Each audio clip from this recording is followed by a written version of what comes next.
Oh, yeah, you did. There we go. Okay, perfect. All right, so my name is Elizabeth Gibbs. I graduated from Western in 2018, alumnus of the anthropology program here, 2015. I said 2018, sorry, 2015. I'm a private pilot, instrument rated, which means that I can fly airplanes, not for commercial use, just for private, and I can fly them in the bad weather. I'm a business manager at a company called Six Pack Aero. It's a small Bellingham-based company. There's currently only 2 of us, and we build instrument panels for airplanes. And I'm also on the editorial board for the member publication of the Cessna Owner Organization. So it wasn't that long ago that I was in this very room, sitting in the seats that you guys are sitting in, and you know, attending my classes in this room and everything. And I found a lot of the times people were really questioning me, like, you know, what are you going to do with this degree in anthropology? Why are you going to study anthropology? And a lot of my friends and family didn't even really understand what it was. And I know that we all kind of have our own reason for pursuing our majors. But some of my reasons were pretty much that when I was in high school, I didn't know what I wanted to study. And I was kind of like the quiet girl that sat in the back of the class. I was a writer, and I found that when I was younger, that sort of writing and storytelling was sort of my way of coping with, you know, some of the difficulties of being a teenager and stuff. And so I knew when I graduated high school, what I wanted to do was something that was going to open up my world. So I knew that even though I loved writing, I wasn't going to study that. But because of that love of writing, I was sort of just inherently fascinated with humans in general. And the thought of how one species could spread across this entire planet and in all these different places, you know, we could develop differently, socially, you know, culturally, biologically in some ways. And I knew that by studying that fascination with humans, I could get some skills that I could use really in any job, regardless of what I ended up doing. And that's true. I mean, I use my skills that I've learned in anthropology every day. But when I was a student, I was always wary of that saying where they talk about nobody ever gets a job doing what they majored in. And so I was determined that I had to have a career that had something to do with anthropology, because that's what I majored in. So I began my career search, and I did the Google search, and I found, you know, you go to Google, and these are pretty much some of the traditional roles that they say that anthropology majors will do. And there's some facet of truth to this, because what I'm doing now for work, I actually end up doing some of all of these things. You know, I considered myself doing each of these jobs, considered myself, you know, pursuing academia. And it was when I found the museology summer internship that I decided that I knew what I was going to do with my degree. I was going to work in a museum. So I did that summer internship, and I chose the Heritage Flight Museum. It's a flight museum located down at the Skagit Airport in Burlington. And I spent about 3 months there that summer, just learning a lot of stuff about basically museum collections and exhibits. The museum had just moved everything to that location from their former Bellingham location. And what I spent most of the summer doing was going through all of the artifacts and everything, and updating their digital catalog of where all the artifacts were located after the move. And I really enjoyed this work a lot. And so it was pretty much decided for me that I was going to pursue this career working at museums. And, you know, it really made sense for me. I loved learning. I loved people. I loved all these, you know, historical stories and everything. So after that summer, I came back, I finished my senior year here. And then once I graduated, I started looking for that job in a museum. And then it turns out that the Heritage Flight Museum was actually hiring. So about 7 months after I graduated, I was able to start working in kind of an entry-level job there. I was really just kind of working at the front desk and taking the tickets and greeting the visitors and stuff, but it was the way that I was going to make connections and work my way into this career that I really wanted. So one of the first connections that I made was my friend and mentor and now business partner, Lyle. He was a pretty renowned aviation photographer, and he'd been volunteering, taking photos at the museum for about 15 years at that point. And we struck up some conversations early on in my time there, and he found out that I was a pretty good writer. And so what he asked is if I would be interested in writing some stories based off of the photos that he was taking. And when I agreed, he was like, that's really great, because I have a story that's due in 2 weeks. And it's about one of the airplanes at the museum. And I didn't know anything about airplanes, but I was really eager to learn more about what we had going on with all the aircraft that were at the museum and the stories behind them. And so, of course, I agreed to do it. And the story was about this airplane. This is called, well, you can't really see it, but this is the Pearl. That's what they nicknamed it. It's a 1941 Interstate Cadet. And it was being flown by a female flight instructor named Cornelia Fort over Oahu on the morning of December 7th, 1941.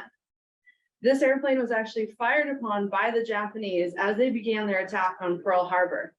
And the flight instructor, Cornelia, and her student were just kind of putting along, and the Japanese just strafed them, and they were caught by surprise, obviously. So Cornelia grabbed those controls from her student. She landed that airplane, and they ran to the hangar to safety, and they both survived, and so did the airplane. And it eventually got restored, made its way back to the mainland, and is on display at the museum now. So I wrote the story about this airplane, and it was published in a magazine called EAA Sport Aviation, with Lyle's photo on the cover, which was pretty cool. And so EAA stands for Experimental Aircraft Association, and each summer they hold an event called AirVenture, which is like basically the country's biggest air show. They have in attendance every year over 10,000 different aircraft and over 500,000 people for the week-long event. And I didn't know this when I wrote the article, but the museum's director had been invited to fly the aircraft to Oshkosh, Wisconsin, where this event is held. And I was invited to go along as part of the crew. A whole bunch of us from the museum went and attended the event in support of the airplane and the museum's director. And that pretty much kind of just changed the way I thought about this whole airplane thing in general. I didn't know that there were so many different kinds of airplanes that people could fly. I didn't know there were so many different types of people that could be involved in aviation. And it really kind of opened up my perspective beyond just some of the stories that I'd been hearing working at the museum. So after that week, I kind of changed a little bit of my focus. I was still working at the museum and everything, and but I started writing more stories for different publications.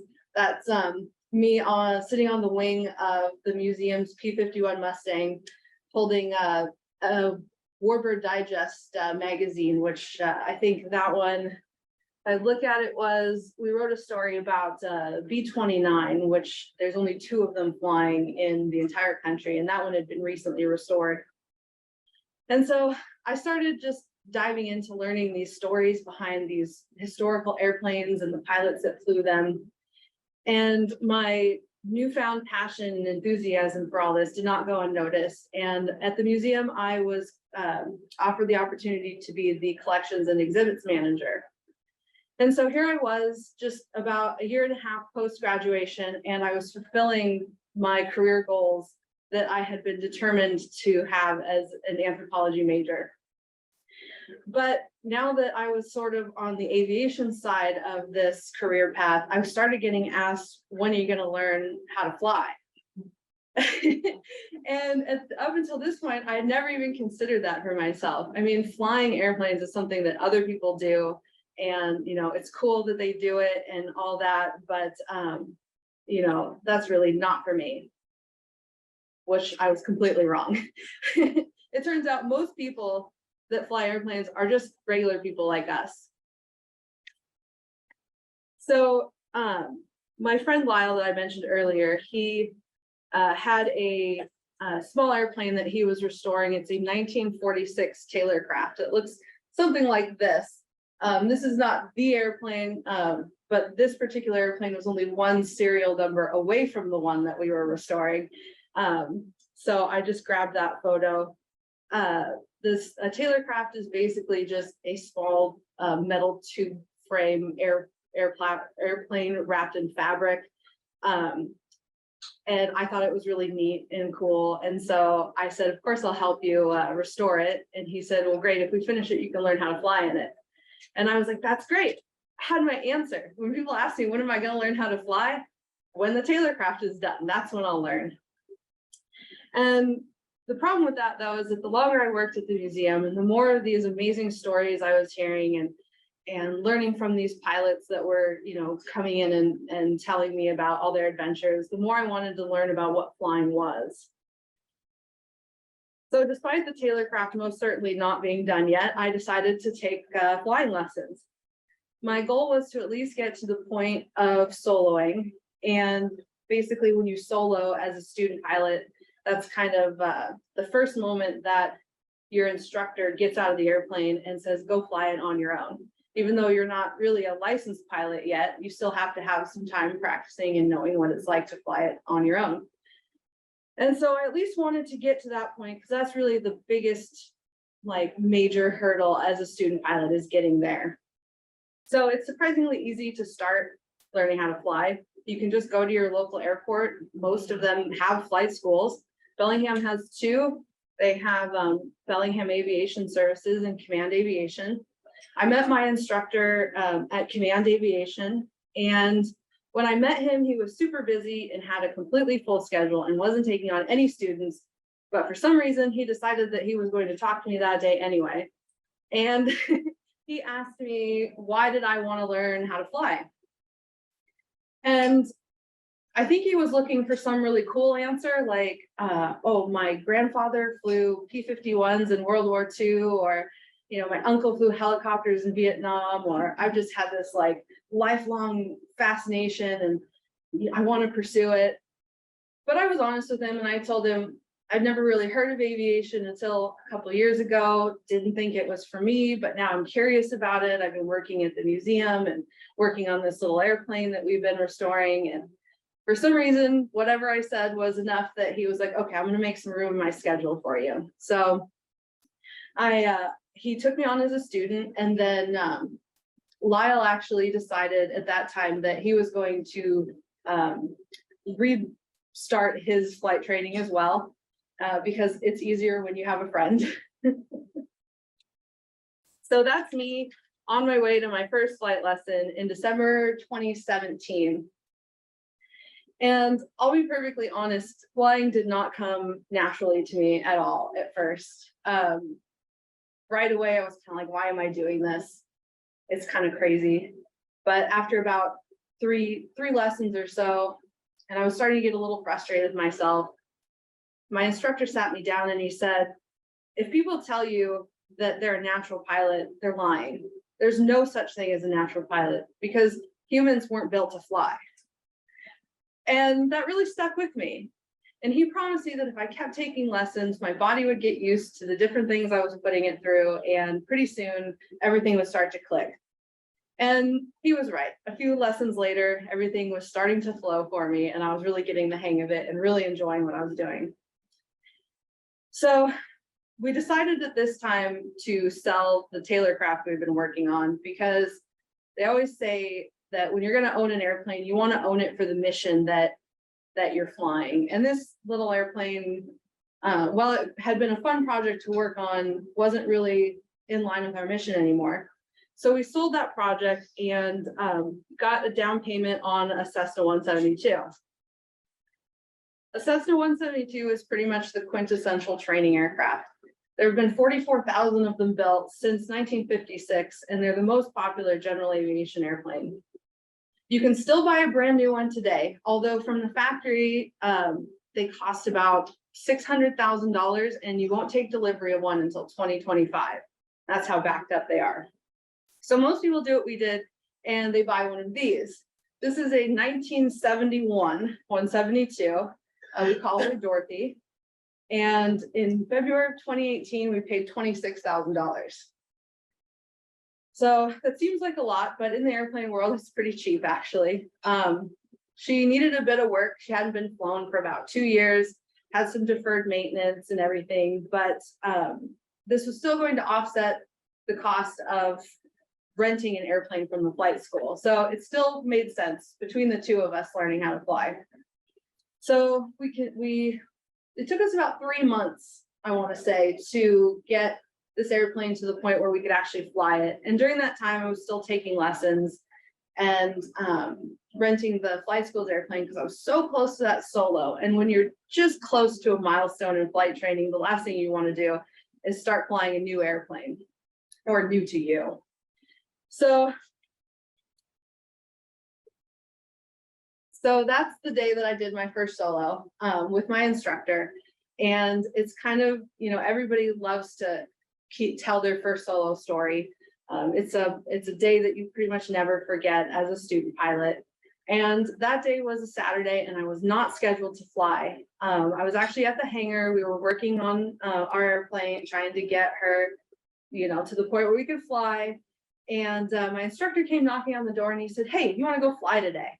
And I was like, "Yeah, let's go."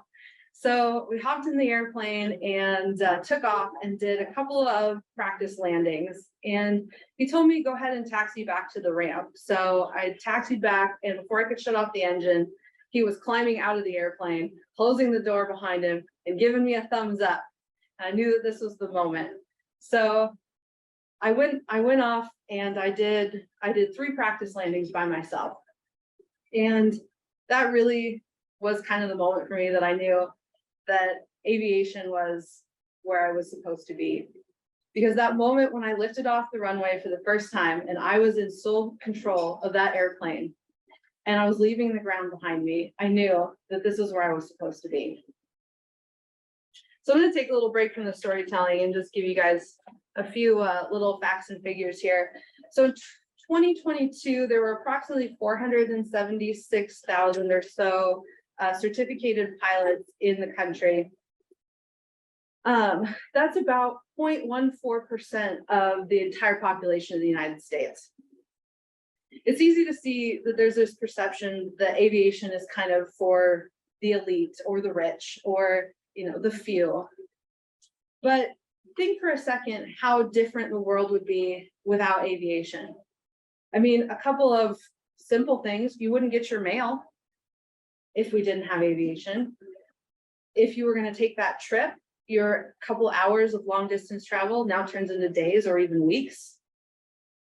And even though aviation as we know it has only existed for about 120 years, think about how it has changed our entire world. It's changed our culture as a world. And think about how different we would see our world if we didn't know what it looked like from the air. And so aviation is pretty vital to how we operate as a society, really. And pilots are not the only jobs that are necessary to keep things going. The FAA also lists roughly 730,000 certificated individuals in jobs other than pilots, such as mechanics, ground instructors, dispatchers, flight attendants, and positions like that.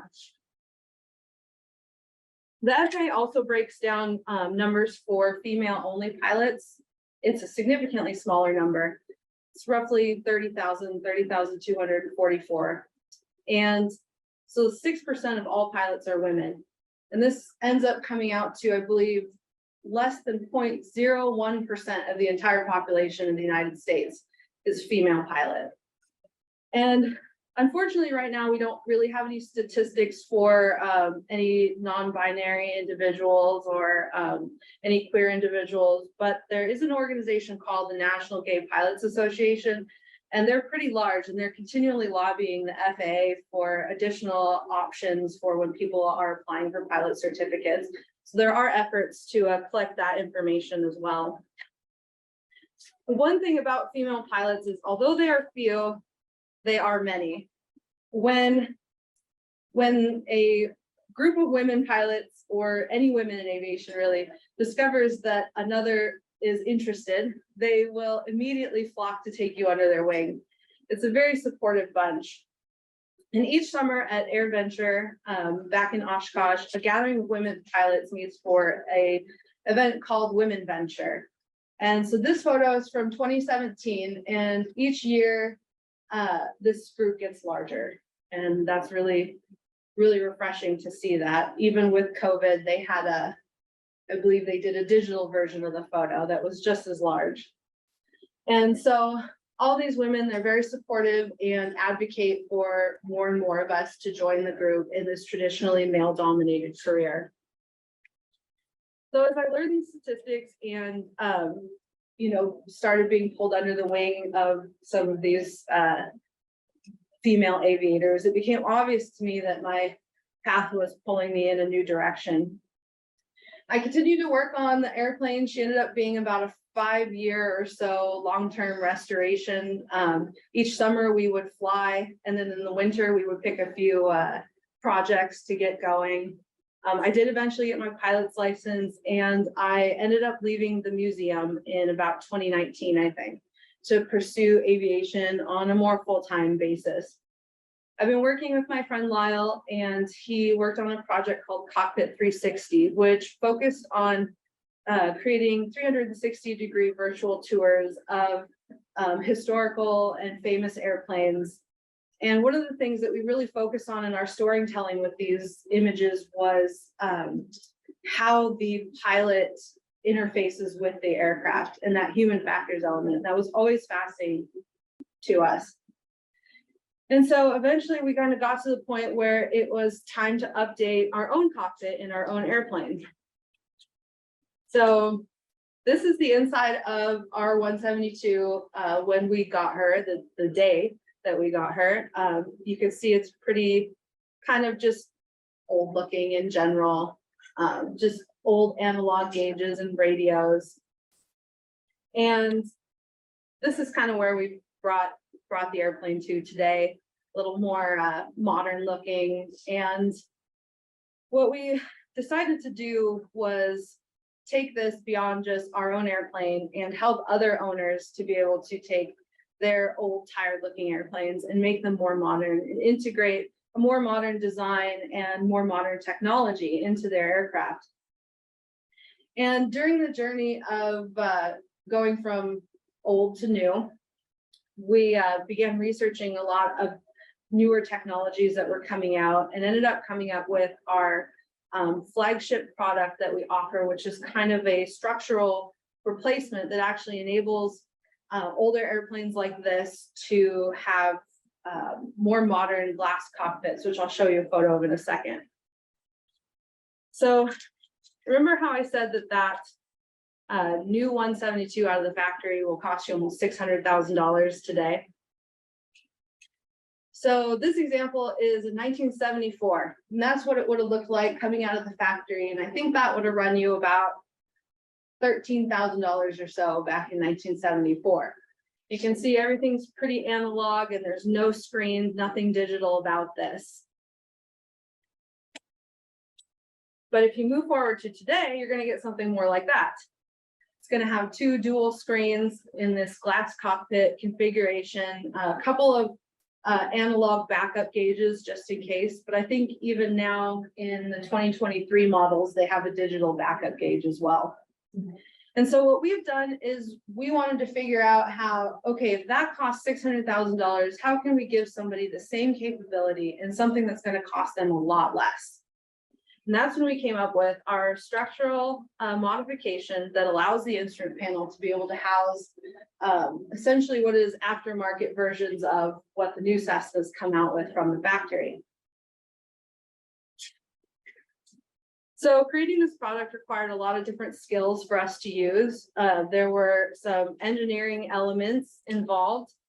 This was kind of our early load testing that we had to do. We loaded up this early mock-up of our panel with 320 pounds of lead to see if it would distort the panel at all. There's also the human factors element, and we're coming back to that. It was really fascinating for us to work with what the layouts were going to look like, where the controls were going to be, where the switches were going to be, where the screens were going to be, so that the pilot could interface well with the aircraft itself. There's also a quality element involved.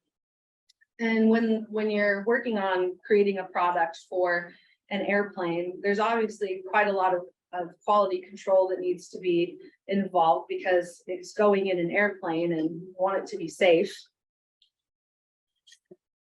So we didn't have any skills in engineering or human factors testing or manufacturing and quality control when we started this journey that we're on, but we had an idea, and sometimes that's just enough to get you started. So you can see our replacement structural, it's called the stationary panel. That's the technical name of it.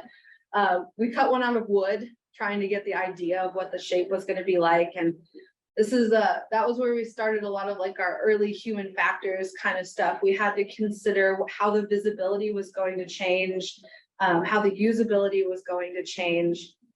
And eventually we ended up with this, you could see the green one. That's the best way to describe it. Was our final product there.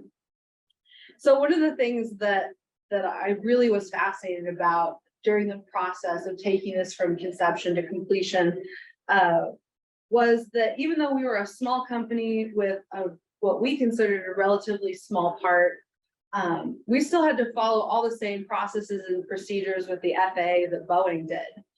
And they kind of took into account a little bit that, we were just a little guy, but they were still pretty strict that we had to go through all the same certification processes. So eventually it took us about 3 years. We got what's called a supplemental type certificate, which is a fancy FAA way of saying that this product is allowed to be installed in a certified airplane, which is what a Cessna 172 is. And in order to be able to build these, we also had to apply for an additional certification called Parts Manufacturing Authority. And that's where I got to spend a lot of my time in the last couple of years as we're building this business up and developing this product. I went from knowing zero about manufacturing and quality control to writing a complete manual that was approved by the FAA saying that this is how we're going to build these parts and get repeatability and traceability on every one.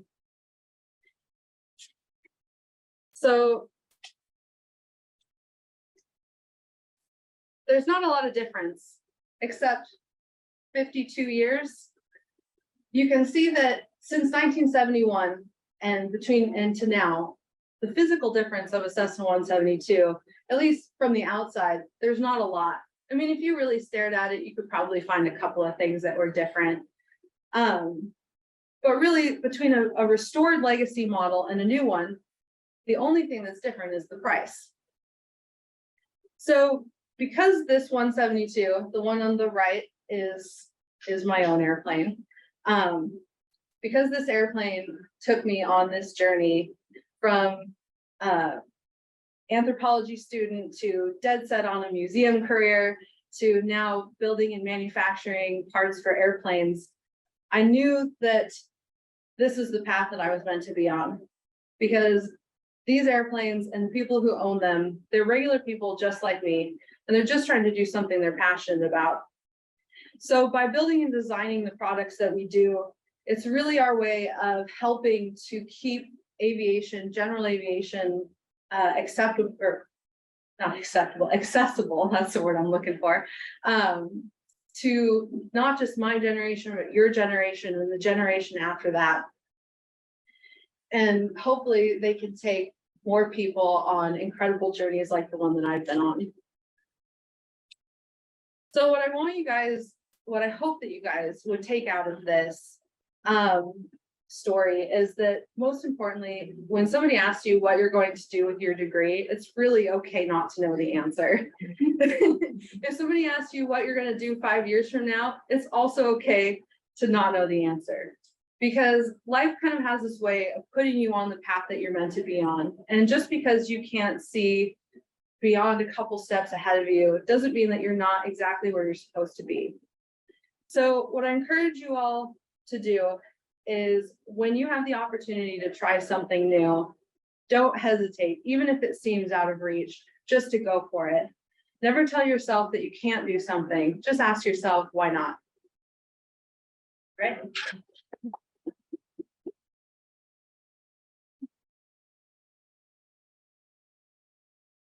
Yeah. Time for questions. I imagine people have some. I'll start, shall I, and ask. I know it has been an awfully long time since you had a class. You know, I mean, I know kinesiology made a big impression. Are there other things that you learned in classes that sort of specifically that you can think of that are part of this process for you, this journey with them? I think that there's one particular class I can remember, and I think it was actually one of your classes. It was the cyborg anthropology. Kathy Saunders. Thank you for mistaking me for Kathy. That's wonderful. Okay, I'm pretty sure it was you. I never and got to took, teach that. you didn't get to teach No, that. that was Okay. first. Okay. Well, then I'm mistaken. But I am honored to be mistaken for Kathy Saunders. Thank you. So Maybe yes. it was that I had your Good stuff. class right before that one, and so that they're all blending together in my mind. Yeah. Yeah. Good So stuff. cyborg anthropology, that the whole class kind of opened me up to that consideration of how we work with the technology that is around us. And I feel like we use that a lot in the consideration of the human factors portion of designing our instrument panels. We kind of do we do two different options of instrument panels that we work with. We have our the product that I showed you, which is our replacement structural panel, but we also do just like replacement overlays that work with sort of what we call the stock layout of airplanes. And we get a lot of different requests from owners that, well, hey, could you move this here? Could you do this here and do this there?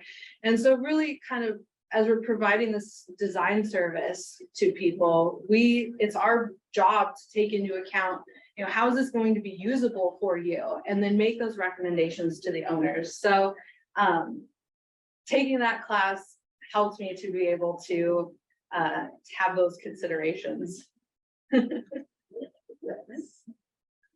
Yeah. I got a question, listening to you talk, absolutely fabulous. And as I was thinking about the variables that, you know, impact this tremendous story that you told us, you know, the key one, I'm sure, is an anthropology degree from Western, number one. But if there was a second one that really comes through in yours, do you think that happening to have a friend to share a vision with? It's the same friend that was through all this. Yes, yeah, that definitely helped a lot. You know. For the personal folks, would you mind just repeating the question? Sure. Yeah. Sure.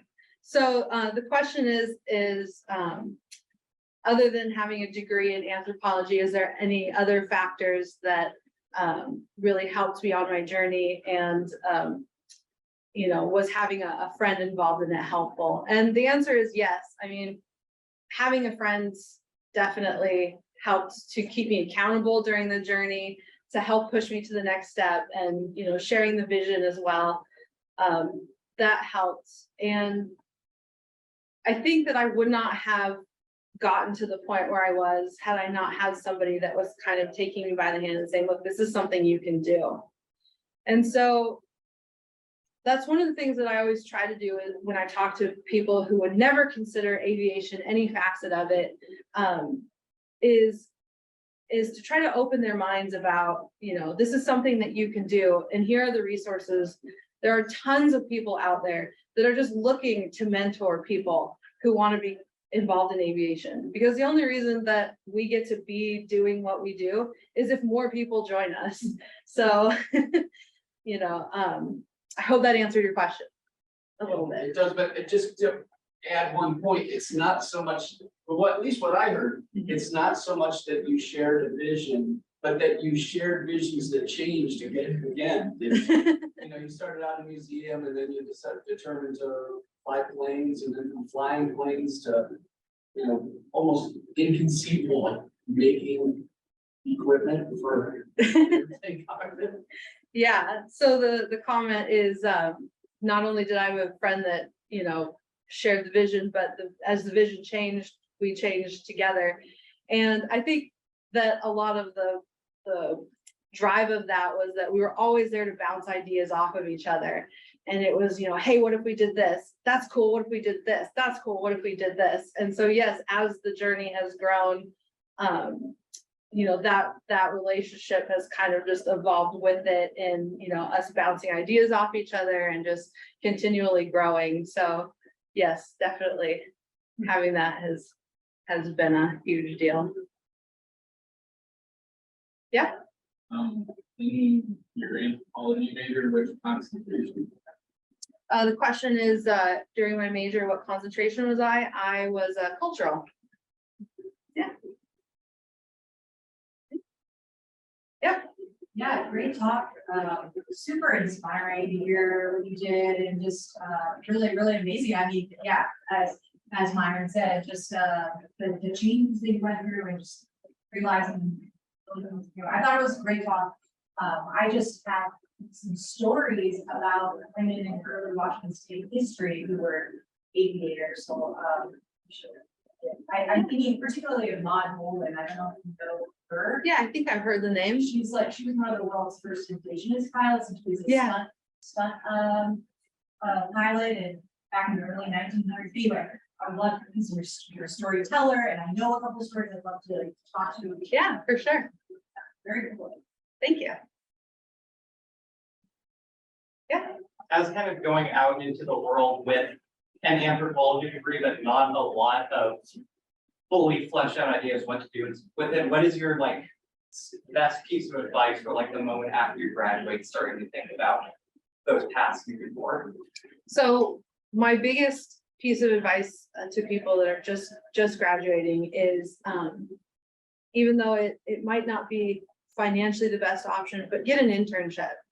I mean, even if it's, you know, not through a program in the school, but if there's something that interests you in the world, an internship is the best way to try it. And then you can really see if the skills that you learn and what you're passionate about can apply to that. So that would be what I do.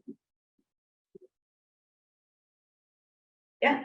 Yeah, I have a question about while you were still working at the museum and were learning to fly, through the experience of learning to fly, did you develop new perspectives about the crafts in the museum of what it was been like, from that very different perspective of having a familiarity with?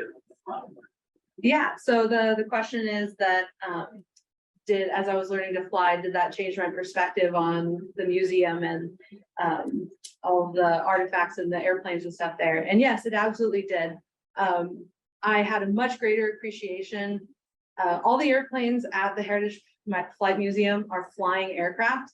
And so that really kind of opened my eyes up to what it meant that these airplanes were flying aircraft, what it took to keep them flying, what it took to fly them, and also the stories of the people that flew them. They have quite a few trainers down there, and you hear stories about, you know, that, oh, they would start in this airplane and then move up to this airplane, and then, you know, eventually, you know, go fly the fighter that, you know, over in Europe or something. And I'm talking World War II aircraft here. And as a student pilot, for me to envision, you know, just jumping into that airplane after 10 or 15 hours of flying and, you know, just being told, okay, go do it. That was just beyond what I could even imagine, knowing where my skill level was at that point. So I got an immense appreciation for the airplanes and the pilots that flew them in the time that they were relevant. very different contexts. Yes. Yes. Just to kind of add on to that, having the experience of your relationship with flying and being passionate and also kind of being kind of not so much active passion. Do you think that's like impacted like how well you're working in the museum, how involved you are in the subject community, because you have that like personal connection to the subject? Yeah, so the question is does my passion with aviation, did that impact my work at the museum and my work elsewhere? Yes, I mean, obviously it really helps to be passionate about what you're doing. And as my passion in aviation began to grow, so did my passion for what I was doing there. And I really loved telling the stories of the aircraft and everything. And when I decided to move on from there, it was because I knew that you know, I was telling the stories of the past, but now it was time to work on the stories of the future. And so, and that really, the passion in itself drove that transition, so.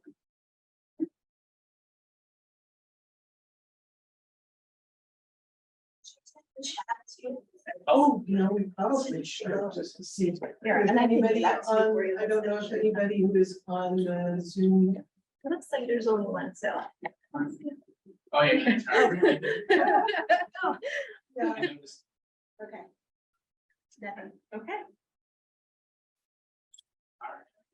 We will have Elizabeth with us at the portions of the conference and at the reception tomorrow for one-on-one opportunities if you don't want to ask questions.